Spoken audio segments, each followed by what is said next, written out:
하나님께서 주신 말씀 마가복음 3장 1절부터 19절까지의 말씀입니다. 마가복음 3장 1절에서 19절까지의 말씀입니다.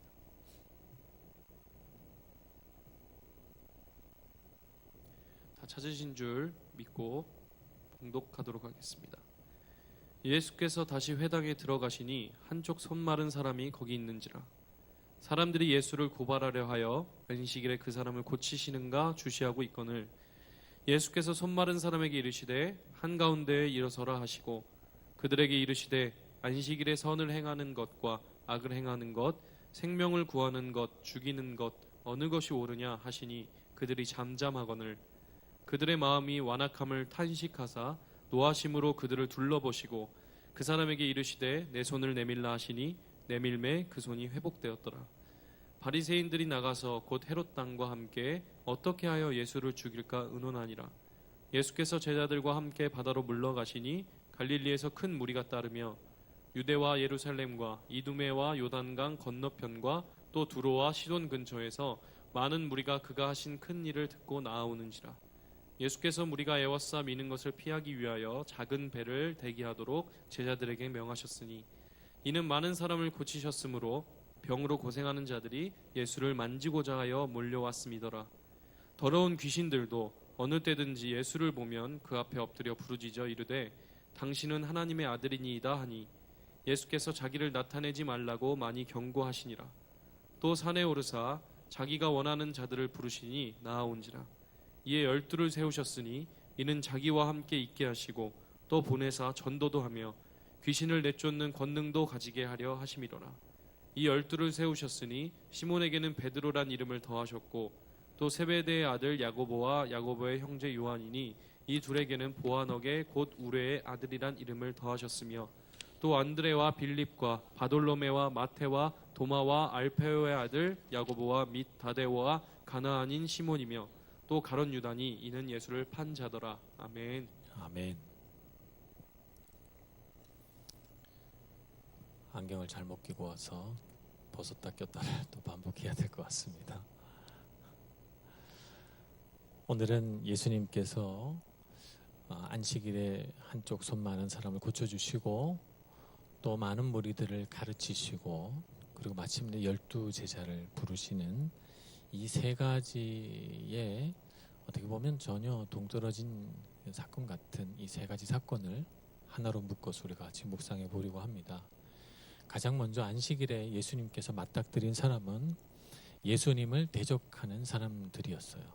안식일에 예수님이 병자를 고치나 안 고치나 보자. 안식일 규정을 위반하면 그것을 핑계로 해서 예수님을 고발하자라고 하는 악한 의도를 가지고 짐짓 그들의 마음속에 있는 그 악한 의도를 숨긴 채 예수님 앞에 선한 표정으로 앉아있는 이 악한 무리들, 그리고 그 가운데 예수님을 잡으려고 하는 덫으로서 선택된, 불행하게도 선택된 한쪽 손 마른 사람, 그리고 예수님께서 또 장소와 또 때를 옮기셔서 많은 무리들이 몰려오자 그 무리들이 예수님의 몸을 만져서라도 옷깃만 잡아서라도 병을 나아야 되겠다라고 생각해서 밀려드니까 예수님께서 말씀을 가르치실 수가 없어요. 그래서 호숫가에 사람들을 쭉 세워놓고 혹은 앉게 하고 예수님은 작은 조각배에 앉으셔서 그들을 향해 가르치시는 그런 모습. 그리고 마지막으로는 12명의 제자를 부르시는 사건이죠. 어떻게 보면 예수님에서 가장 먼 사람부터 언급하는 것 같아요. 대적자들, 그리고 예수님을 따르는 많은 무리들. 그러나 예수님이 진정 누구인지에는 관심이 없고 예수님이 일으키시는 기적과 예수님께서 그들에게 줄 수 있는 뭔가에 대한 막연한 기대감을 가지고 혹은 호기심을 가지고 예수님을 뒤따르는 일명 무리라고 일컬어지는 많은 사람들, 그리고 마지막으로 12명의 제자들, 예수님 곁에서 함께하고 예수님의 능력을 나누어 받아서 이 세상을 회복시키는 12명의 제자들, 먼 곳에서부터 점점 가까운 사람에게로 오는 것 같습니다. 예수님을 대적하는 사람들, 이 사람들은 그들이 악하다는 것을 몰라요. 놀랍게도 이 세상에서 악을 행하는 많은 사람들이 자기 스스로를 악하다고 규정하지 않습니다. 정말 마음속에 나는 정말 악한 사람이야 라고 악을 저지르는 사람이 있다면 그 사람은 정말 악한 사람이겠죠. 그러나 대개는 나는 옳은 사람이고 나는 항상 올바른 일을 하는 거라고 하면서 사람들은 실수하고 악을 저지릅니다. 오늘 안식일의 회당 가운데 앉아서 예수님을 고발하려고 한쪽 손 마른 사람을 덫으로 놓고 거기에 걸려들기만을 바라면서 어떻게 예수님이 행동하는지 지켜보고 있는 사람들도 자기 자신이 악하다고는 생각하지 않았을 거예요. 그들은 마음에 생각하기를 그들이 하는 일은 옳고 안식일 규정은 반드시 지켜져야 하고 그 안식일 규정을 흔드는 저 예수라는 사람은 내가 반드시 잡아서 고발하고 감옥에 가둬야 할 사람이라고 생각했을 거예요. 그러나 예수님은 그들 마음속에 있는 그들 자신조차도 인정하지 않는 그 악함에 대하여 통렬하게 꾸짖으십니다. 오늘 보면 예수님께서 그들의 완악함을 아시고 탄식하며 노하셨다고 그랬어요. 예수님은 그들의 마음을 훤히 꿰뚫어 보시고 그들 마음속에 있는 것들을 딱 두 가지의 주제로 말합니다.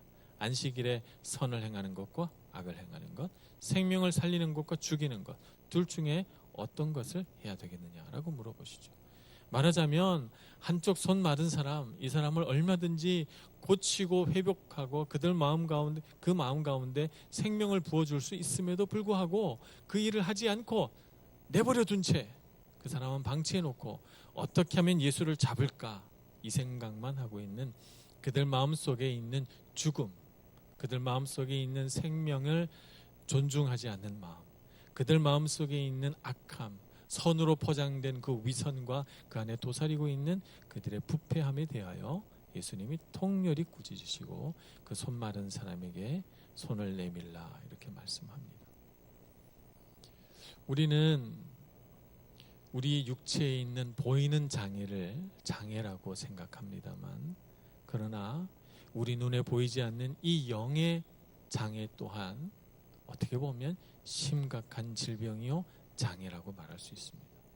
오히려 눈에 보이는 장애, 육체적으로 우리가 어디가 망가지고 어그러졌다면 그것은 눈에 띄기 때문에 인정할 수 있지만 우리 영의 장애는 눈에 보이지 않기 때문에 많은 사람들이 숨기고 없는 것처럼 생각하고 그 장애를 평생 짊어지고 살면서도 스스로는 장애 없는 사람이라고 말하며 살아가니 육신의 장애보다 영의 장애의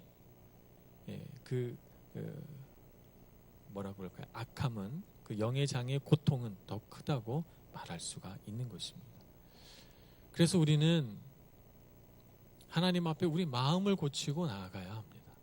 마음을 고쳐야 돼요. 우리 몸을 고치기 전에 먼저 우리 영을 하나님 앞에서 회복시켜야 우리가 일생을 살아갈 때 우리에게 기쁨이 있고 소망이 있는 것입니다. 오늘 예수님 앞에 한 손 마른 사람이 앉아 있습니다. 이 사람에게 있어서 손이 장애를 입었다는 것은 큰 불행이었습니다. 그는 양손으로 일할 수 없는 사람이고 사람들에게 늘 자신의 불완전함에 대하여 부끄러워해야 되는 사람이고 그 장애로 인하여서 그가 많은 사람들의 놀림거리가 되고 사람들의 조롱거리가 되고 고통을 많이 당했을 것입니다. 그러나 그 장애가 그로 하여금 예수님을 만나고 예수님의 은혜를 입는 통로도 되었다는 사실을 우리가 알아야 합니다. 우리가 우리의 장애를 고통스러워하고 한탄하며 탄식하는 것보다 우리의 장애를 알고 우리의 부족함과 불완전함에 대하여 주님 앞에 가지고 나아가는 마음이 그래서 필요한 것이죠. 오늘 예수님 앞에 있는 이 간악한 바리새인들과 이 한 손 마른 사람과의 대비는 우리가 주님 앞에 어떻게 서야 은혜 받을 수 있는지를 잘 알려줍니다. 한쪽은 자신이 온전하다고 말하며 그 마음속에 있는 깊은 장애와 부패함에 대해서 인정치 않고 오히려 예수님을 고소하고 고발하려고 노리고 있고 한쪽은 나는 이와 같이 죄인이요 나는 장애를 입은 사람이요 부끄러운 사람이고 불완전한 사람이라고 인정하고 주님 앞에 고침받기를 원하는 사람이 있습니다. 이 두 사람은 전혀 다른 사람이죠. 오늘 우리는 어떤 사람이 되어야 할까요? 우리는 물론 육체적으로 우리가 장애를 입고 살아가는 것은 아닙니다만, 그러나 우리 마음속에 있는 그 병들고 썩고 연약하고 불완전한 것에 대하여는 참 우리가 하나님 앞에 많은 할 말이 있습니다. 우리가 주님 앞에 정말 우리 마음속에 가장 간절한 마음으로 고백하죠. 주여 우리를 고쳐 주옵소서. 주님 나에게도 내 손을 내밀라라고 말씀하여 주옵소서. 주님께서 말씀해 주시기만 하면 나는 가장 높은 곳을 향하여 내가 할 수 있는 대로 손을 내어 뻗겠습니다. 이렇게 우리가 고백해야 될 것입니다. 정말 우리가 그렇게 주님 앞에 나아갈 때 주님은 어떤 사람보다도 우리의 손을 기쁘게 잡으시고 우리의 상황과 우리의 여건을 전혀 문제 삼지 않으시고 우리의 마른 손과 마음과 영을 고쳐주실 것입니다. 그래서 우리는 주님 앞에 우리의 마음을 그래서 이렇게 드려야 하는 것이죠. 예수님은 또 장소를 옮기셔서 호숫가로 나가십니다. 호숫가로 나가셔서 큰 무리들 앞에서 말씀을 가르치실 때 우리는 기억해야 됩니다. 이 사람들이 말씀을 들으려고 예수님에게 오지 않았다는 사실을 알아야 합니다. 오늘 이 무리들이 예수님 앞에 온 이유는 예수님이 병을 고치셨기 때문이고 귀신을 쫓아냈기 때문이고 예수님이 기적을 행했기 때문에 어떤 이는 호기심으로 어떤 사람은 구경 삼아서 어떤 사람은 정말 병이 고쳐지나 보려고 어떤 사람은 정말 병을 고치고 싶어서 각종 다양한 어떤 이유를 가지고 예수님 앞에 나왔지만 정말 예수님께 가르침을 받고 싶어서 예수님의 말씀을 듣고자 하는 사람은 매우 극소수였을 것으로 생각합니다. 그래서 그들은 예수님이 어떤 분이신가, 예수님의 말씀, 예수님의 생각이 중요치 않고 예수님의 몸을 만지거나 그분의 옷자락이라도 잡아서 병을 고치는 것이 그들의 목적이었어요. 오늘 우리도 우리 삶에 한번 목적을 생각해 보는 것이 좋을 것 같아요. 정말 우리는 예수님을 참으로 따르고 있는 사람인가? 우리는 예수님을 통하여 무언가 얻고 싶은 것을 위하여 주님 앞에 나오는가? 아니면 예수님 그분 자체가 우리의 목적인가? 만약 예수님 그분 자체가 우리의 목적이고 우리가 그분을 따르는 이유라면 우리에게 있어서 가장 중요한 것은 그분의 말씀을 듣는 것입니다. 그분의 말씀에 귀 기울이고 그분이 들려주시는 말씀에 그 세미한 음성까지도 다 들어 우리가 기억하고 그분의 삶을 따르는 것이죠. 그래서 작은 조각배에 의지해서 출렁거리는 물결에 흔들리며 말씀하시는 그분의 음성을 우리도 들을 수 있어야 되겠습니다. 우리의 삶은 호수물처럼 바람에 일렁거리듯 계속 우리를 치고 또 쳐서 우리의 삶을 계속 흔들리게 합니다. 그러나 그분의 말씀은 마치 출렁거리는 물결과 같이 우리의 삶을 요동치게 만드는 이 세상 속에서 우리로 하여금 요동치 않게 하는 힘이 되고 우리로 하여금 평안치 않은 세상에서 평안을 누리게 해주는 능력이 됩니다. 그러므로 우리는 주님의 말씀에 귀 기울이고 주님께서 우리에게 들려주시고자 하는 음성에 우리의 모든 마음과 시간을 내어드려야 합니다. 그러므로 우리가 우리 삶을 살아가다가 간혹 길을 잃어서 주님이 아닌 다른 것에 우리의 관심이 가고 또 때로는 내 삶의 평안을 잃어서 마음이 고통스럽고 괴로울 때는 우리에게 정말 필요한 것은 그분이 우리에게 들려주시는 음성을 듣는 것이라는 사실을 알아야 합니다. 어떻게 하면 그분의 음성을 들을 수 있을까? 여러분 성경을 펼쳐서